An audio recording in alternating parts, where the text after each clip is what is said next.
Fresh from the Carnivine.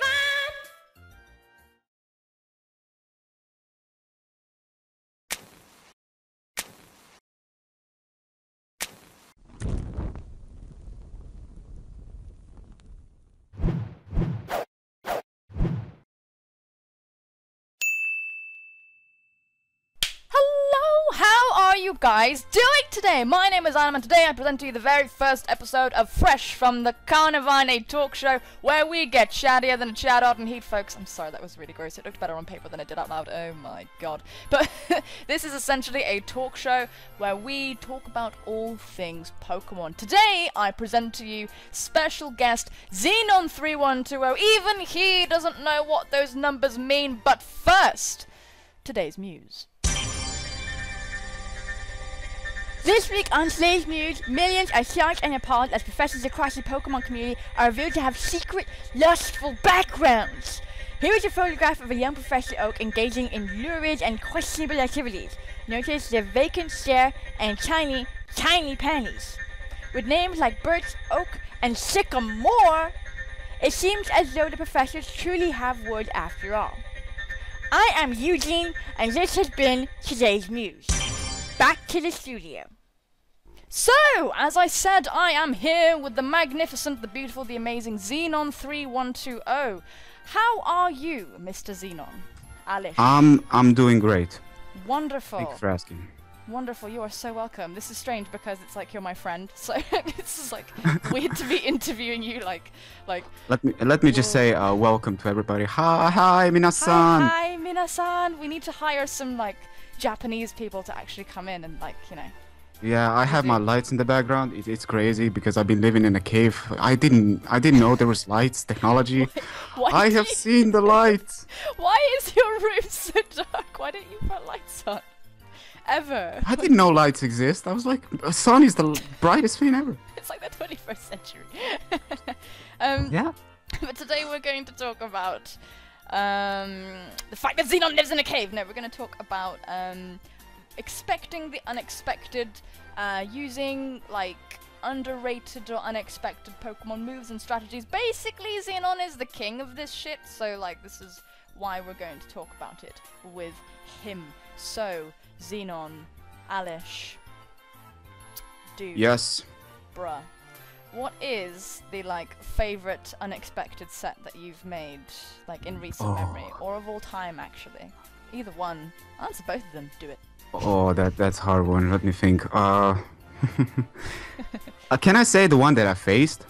Yeah, you can say the one that you faced as well. That's totally fine. Oh my god, this one was crazy. It was basically like a recycled Bronzong using Calm Mind, and one offensive move being his Steel type. Like I believe it. What is that Steel type special move called? I forgot. Flash Cannon. Flash Cannon, yes, exactly. Running Rest and Chestoberry. Oh, that's disgusting. Wait, Calm Mind, Recycle, Rest. Rest and Flash Cannon. Oh, that's hideous. Yeah, it's funny because it actually worked, and I was using it. I got inspired when facing it, and basically I was like, I gotta use this. And I even had like the ability that gets rid of my fire weakness, and people never be really bothered with shaking the ground at all. I was like, fine. Whoa! Whoa! So people didn't even bother trying to EQ you, even though, like... No, because most people bother, just basically see it and they're like, oh, levitate, levitate. It even shows it's levitating, so yeah. Oh, yeah, duh, yeah. Yeah, because people can't... Oh, that's so disgusting. That's so horrible. I guess one Flare Blitz, though, and it would die, but... Yeah, it was defensive. It was a Calm Mind set, so you could take one at least. That's so gross, man. That's like an evil person would run that. Do you know that person, or is it just a random? It was pretty much random. This was like 4th generation, very, very old. Wow, 4th gen, and you remember it from all this time? Yeah, I was basically uploading that video on Nimbus, another channel for another... Basically, somebody else was the owner there, but... It really inspired, and basically it was so off, I couldn't really say it's the most creative because it isn't. There's just so much stuff I've used, I cannot really just put one to the table. But, I love when you call something off, like when you say like it's so off, but it's like... all plugged. I got a plug, but I just could plug it, so I plug it. You just kind of... I'm using the unplug thing, because I don't even know how my FreeBSD works. But I mean, like... I've seen some like really weird stuff. I mean, okay, this might feel like just talking to people who are watching here. Me and Xenon actually talked about this like yesterday by accident. But he's just such a good person to talk about unexpected movesets with. So, I remember very specifically on your watching a video of yours where you had a wheezing with torment. It's not that far back. But what was the thing with like the wheezing with torment? Because I remember just like looking at that and being like, holy shit, what is wrong with you? This is beautiful. To be perfectly honest, I don't know what was wrong with me back then, because I don't know why I put torment. I was like, but wheezing's 4 move slot. The 4th move slot. It's so off sometimes. I just feel like, yeah, it's either pain split or go with torment. But then I was like, but torment is not a feint. Most people are not gonna expect it. Yeah. So I was like, yeah, let's go with torment at least. And it works. It's situational, but it works. And surprisingly, it works against people that are much more, the more skillful players. Basically, creativity works against them most. Like, I'm trying to think, would the torment force somebody out, and then you get the switch initiative, or you, well, not initiative, but you get to burn the next thing coming in, or what's Plus the feint that wheezing is like immune to poison, so you cannot stall it. So most things that you can just torment, so you can come in with something in safely that is not gonna get fucked by that particular wall or tank. Yeah, I know. I don't really think I want to get fucked by a wall, to be honest. Nobody want to get fucked by a wall. That sounds very uncomfortable. But yeah, that's like really, really interesting. Like, wheezing is such a demon, and like, it's the assault vest wheezing really that got off. I saw about you use that, and I was like, that is fucking rude. Wheezing is Kami. He brings death and destruction with thunders and fire blast. He's got that diversity. I don't even know how that works. He does have that diversity. Like, I mean, to be fair, he's like a pair of bollocks, and he can summon all of these elements. I'm not really sure how it works. Like all the disgusting things, basically Muck can also run thunder. I really wonder what's happening with Gamefreak. Yeah, what are they thinking? Yeah, you're right. You're so right. Like the shittiest, scummiest Pokemon are the ones that and using all these elemental moves. Yeah, exactly. When are they gonna start throwing surf at people? Yeah, exactly. But like, I wouldn't be surprised if you start water gunning everybody. They're like, what the hell? The highly competitive water gun. Right. Hyper gun. Oh, hyper gun. That sounds really threatening, to be honest. Yeah, that sounds like from Scarface or something. I don't even. Oh man, that does sound like it's from Scarface. Shit, you're right. Muck scares me though. Muck in general just has a lot of diversity. Yeah, it's. Go ahead.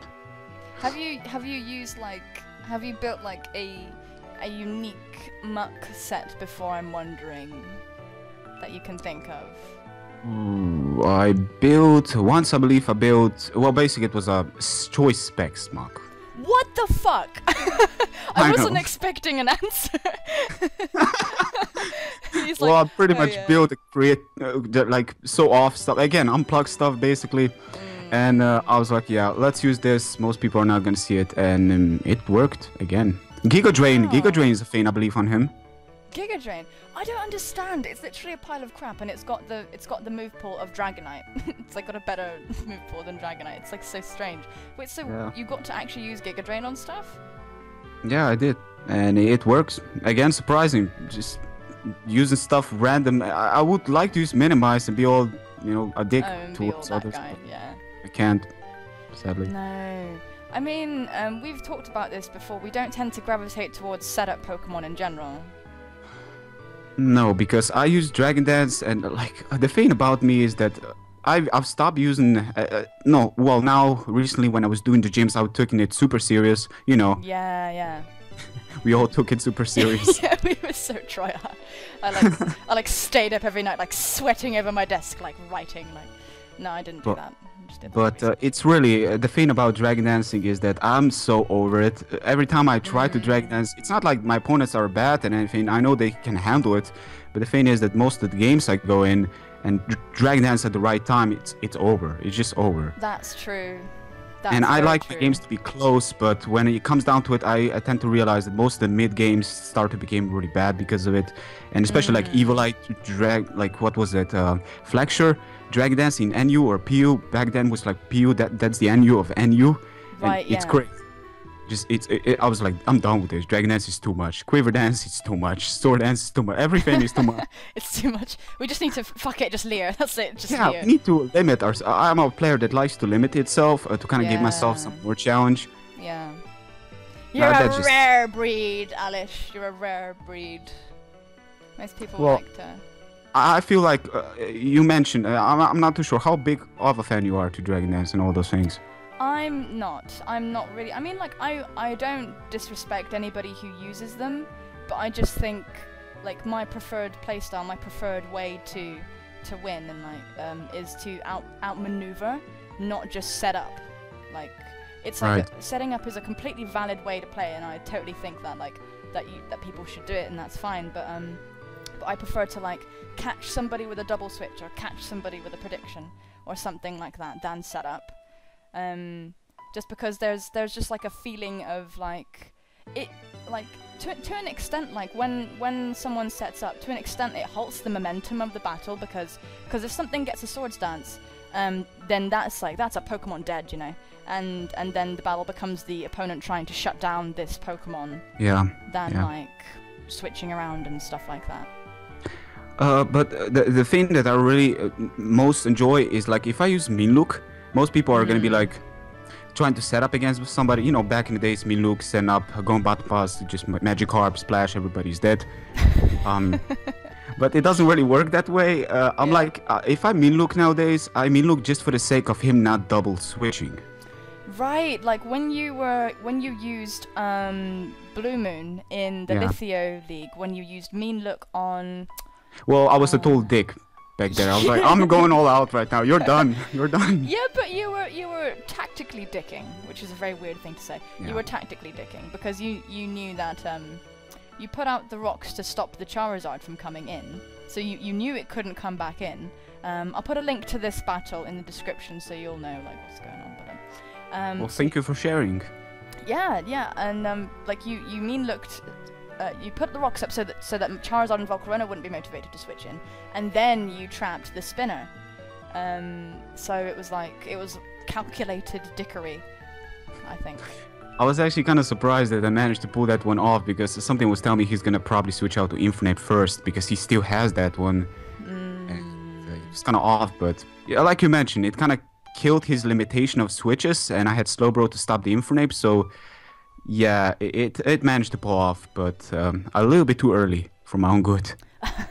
Yeah, but I mean, I think perhaps it was a bit too early, but I think he was really motivated to just get rid of those rocks, because obviously stealth rocks against the fire team are just like, they're just not very nice. Oh, stealth rocks. Oh, that's a whole new topic about stealth. Oh yeah. Okay, Xenon, right? What do you think about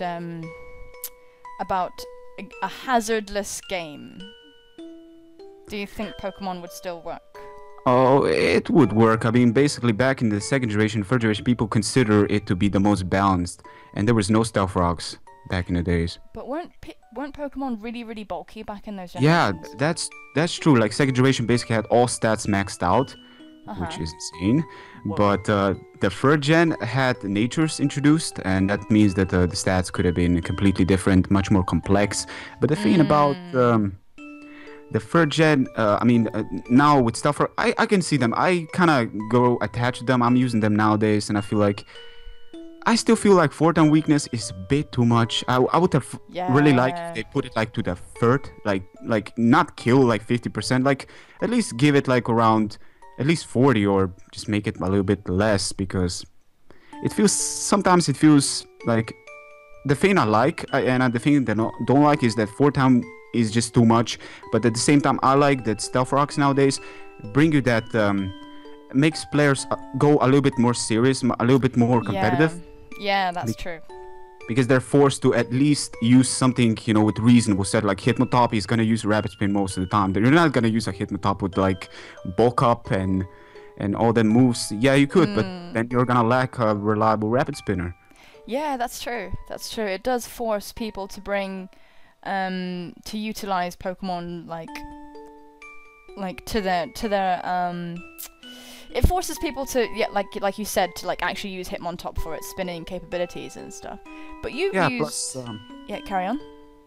Plus, like Hitmonchan, for example, back in the days in the 4th generation, nobody bothered using Rapid Spin on that. Nobody. I mean, to be fair, you're the only person I've seen use a Rapid Spin Hitmonchan. Oh, really? Yeah. I don't know how common that is. I don't even know myself, because I have... Nowadays, it's funny because I don't check out Smogon as much as I used to. I don't even bother checking out sets anymore. Their calculation is so off. Every time I go in damage calculation, I like put the standard movesets of the Pokemon. They're so off. Like, it doesn't make sense. You ever... I believe you once mentioned that you were clicking the most standard set for the Pokemon, and the EV spread were so off. They're really outdating it. Yeah, the thing is, they account for like all really overused Pokemon, but when you start creeping like below, they don't have like some kind of, they seem, just my opinion, they seem quite biased towards OU just because it's the most popular. But when you creep down a bit, like I remember I got really fucked over by this Frostlass because I was expecting a certain EV spread, but it was just doing so much damage, and because I was leaning too much on the calculations, it was just destroying me. The thing is a pain, yeah. I know the feeling. Oh yeah, of course. Oh my god, how could I forgot? Of course, the most creative set was pretty much stolen from the game's NPC ones. Oh yeah. This set was the most enjoyable set I have ever used. Let me just say this much. Frostlass toying with itself with Substitute, using the Psych-Up, using the Swagger, using them Ice Punch. It was killing it. Oh my god, what? Yeah, it was killing it. Just Swagger +2, going against your opponent, going for the Psych-Up, basically take away his, basically copying his attack to yours, and just absolutely ruin day with Ice Punch. It was beautiful. That's disgusting. What NPC did that? I don't know. People told me it was like in the 3rd generation, basically in the Emerald games, where you were going against the more advanced. Once you beat the game, there were some trainers, and they had some really creative sets. The like battle tower type thing. Yeah, battle tower. It's funny. I never really take place in the battle tower ever. Yeah. Because I mean, the closest I have to that, like when I played I think whenever that was first introduced, the battle tower, the competitive NPC thing, I just sucked. I literally just got my anus plundered whenever I went anywhere near that place. So I was like, yeah, no, not going anywhere near. And then XY, obviously the equivalent is the battle maison. But then when you get into the super singles, you start seeing some really weird shit, like really weird stuff. But it has a function, kind of. Like you'll get this Pokemon and it'll have like just the right berry, like it knew that you were gonna do that. Yeah, it's pretty much the super singles have come down to like 30 or 40 wins, but it's so based on luck. It's like a luck game. It is, and like if you need to bring like Dragonite and like a bunch of really threatening, scary Pokemon to get anywhere in that place. Yeah. But back to the Stealth Rocks, basically, how do you feel about Defog now that we talk about Stealth Rocks? I feel mixed feelings about Defog because, like we were saying yesterday, or like you said yesterday, because they get rid of hazards on both sides. I think that's stupid because there's not enough rapid spinners. Like that complement like every type of Pokemon type thing, and the fact that you get rid of your own rocks seems like too much of like a penalty to yourself kind of thing. Yeah, that's true. I mean, especially when I've seen that video you did against the Flying Gym. I believe the guy had Aerodactyl, but he didn't want to put up the rocks because he had like that Braviary with the fog, so basically it kind of counters. But I was like, but the thing is, when you use Defog and Stealth Rocks, both of them together in a team, it's really creative, because the thing is sometimes you need them rocks when people don't even bother bringing their own rocks to the game. And the other times it's like, yeah, sometimes you just gotta defog just for the sake of your team.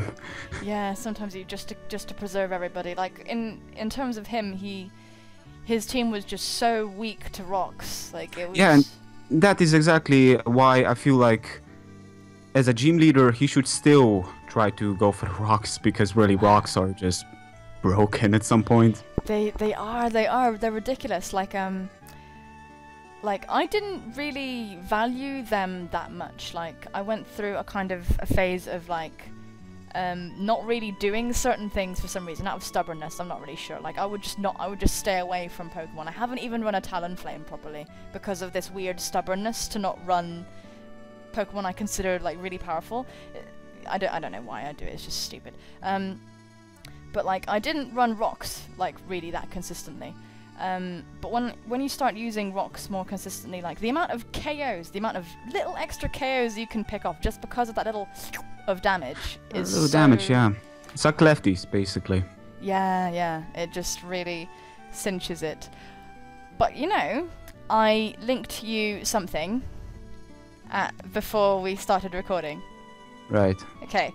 Now, I remember yesterday you said something like Pikachu. Who's Pikachu anyway? Because we were talking about Who's Pikachu? Who's Pikachu anyway? But I have some incriminating evidence that you know exactly who Pikachu is. So feel free to click on that link now, and you're gonna see the evidence. So is everybody. We're gonna show it on screen.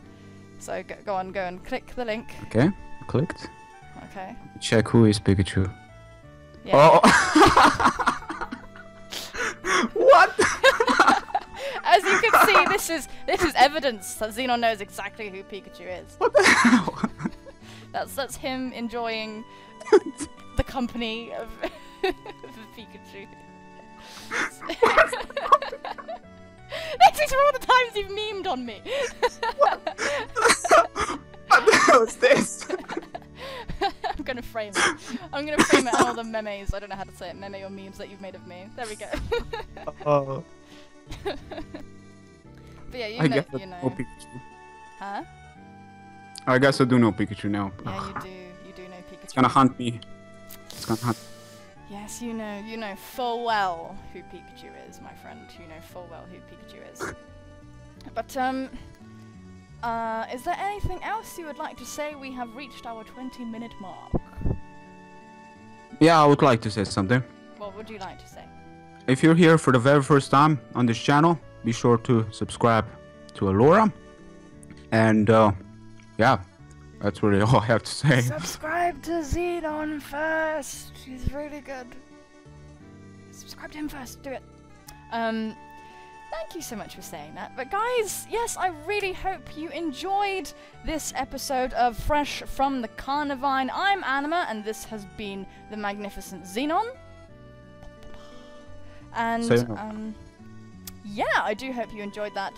Feel free to tune in next week. We'll have it on at roughly the same time. Once a week this is going to be a thing. And let me know what you thought. Please go and see Xenon's channel because he's a babe, as you can tell, a very intelligent battler and so on. And yeah, make sure you don't stone miss the next one. That was a really bad joke. I'm really sorry. I'm so sorry. Okay, let's end this now. Bye-bye!